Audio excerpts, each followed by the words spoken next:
Hello mga ka-GM, like and share po yung ating mga videos. Ito po at gusto kong mai-share sa inyo no, yung mga ginagamit nating scanner sa pagdadiagnose ng mga sakyan tulad ng mga check engine lights, mga EBS lights, mga ganoon.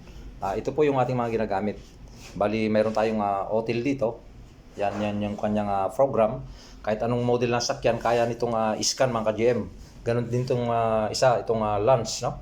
Ito yung Lance. Bali, in-open ko rin siya para makita ninyo. Yan yung model niya. So, ano to? Bago-bago pa tong Lance na to, no? Tapos, yan niya. Nandito yung kanyang pinaka-BCI. Ito. Yung data link niya doon na kumukonek sa sakyan. Ito. Yung kanyang ano. So, ayan po yung ginagamit natin sa pagdadiagnose ng mga problema ng sakyan, no? Tulad ng check engine, EBS light, traction light, mga ganon. Tapos pagpo-program natin ng pagpo-program ng mga module. Yan. Ito yung isa natin. So, kahit anong modelo ng sakyan mga ka-GM ay kaya nitong i-scan, no? Kaya nitong i-scan American, China, Europe. Yan, European car. Kaya niyan. Ganon din tong Lance. Itong gamit natin, yan yung kanyang model. So, makikita nyo dyan. Tapos, click natin yun. So, nandyan. Iba't ibang modelo rin ng sakyan ay kaya ding i-scan ito. Ito po yung ginagamit natin. Gusto ko lang may share sa inyo kasi yung mga iba nagtatanong kung ano daw ba yung ginagamit nating scanner. So, ito po yung ating ginagamit na scanner, Lance, tapos OTIL.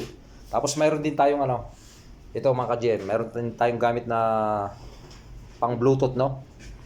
Ginagamit ko rin to kasi ang pagka ito ang ginamit ko, magaan lang siya, tapos mabilis lang siyang gamitin. Kasi dito lang sa ating mobile cellphone, ito yung ginagamit ko pang mabilisan. Minsan karamihan ito na yung ginagamit ko pagka may check engine kaagad yung sakyan.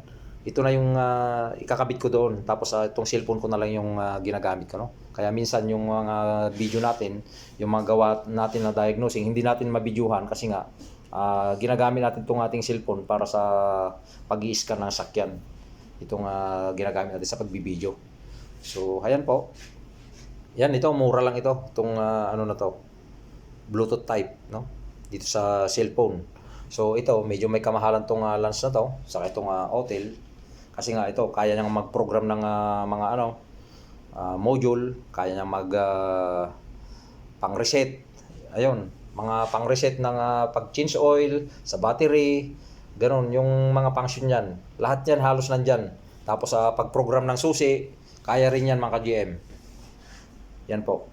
Ito, direkta na ito sa sa OBD connector ng sakyan, no?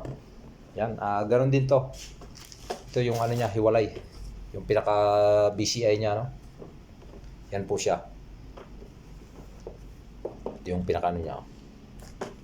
So, yan po, like and share po. At itong natin ay direkta naman ito sa isasaksak lang natin doon sa OBD link doon sa kanyang sasakyan. Tapos yan, magagamit na natin siya through mobile kasi Bluetooth type siya, no? So, ayan, maraming salamat po at like and share po yung ating mga videos. Sana nagkaroon kayo ng idea sa mga ginagamit nating scanner. Maganda kung talagang medyo may pangalan at mamahalin din yung scanner na gamit nyo kasi nga lahat nandyan na. Wala na kayong hahanapin pa na ibang program kasi kaya niya na lahat na gawin kung ano man yung problema ng sakyan. Maraming salamat po.